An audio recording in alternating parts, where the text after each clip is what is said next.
చేసే సత్కార్యం చిన్నదైనా సరే దాన్ని అల్లాహ్ స్వీకరిస్తాడు. అయితే చిత్తశుద్ధితో చెయ్యాలి. ప్రవక్త సల్లల్లాహు అలైహి వసల్లం వారు అన్నారు, ఇత్తకున్నార వలౌ బిషిక్కి తమ్రతిన్, ఖర్జూరపు ముక్కను దానం చేసైనా సరే మిమ్మల్ని మీరు నరకం నుండి రక్షించుకోండి అన్నారు. అదేంటి, ఖర్జూరపు ముక్కను దానం చేస్తేనే జన్నతు వచ్చేస్తుందా? అవును, వస్తుంది. ఒక స్త్రీ అమ్మ ఆయిషా రదియల్లాహు అన్హా వద్దకు వచ్చింది 2 ఆడపిల్లల్ని తీసుకొని.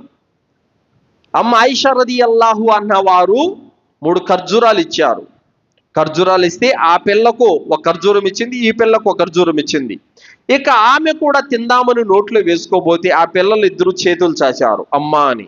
అప్పుడు ఆమె ఏం చేసింది, ఆ తినే ఖర్జూరాన్ని తీసి ఆమె 2గా చీల్చి 2 ముక్కలు చేసి ఆ బిడ్డకు ఒక ముక్క, ఈ బిడ్డకు ఒక ముక్క ఇచ్చింది. ఇదంతా చూసిన అమ్మ ఆయిషా రదియల్లాహు అన్హా వారు ప్రవక్త రాగానే ఇలా జరిగిందని చెప్పింది.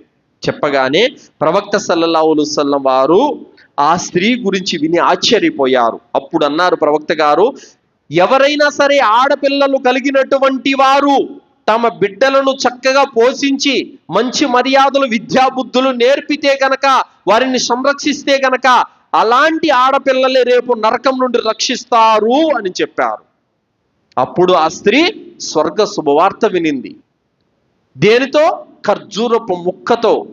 ఆ ఖర్జూరపు ముక్క కూడా ఎవరిది? ఆమెదా?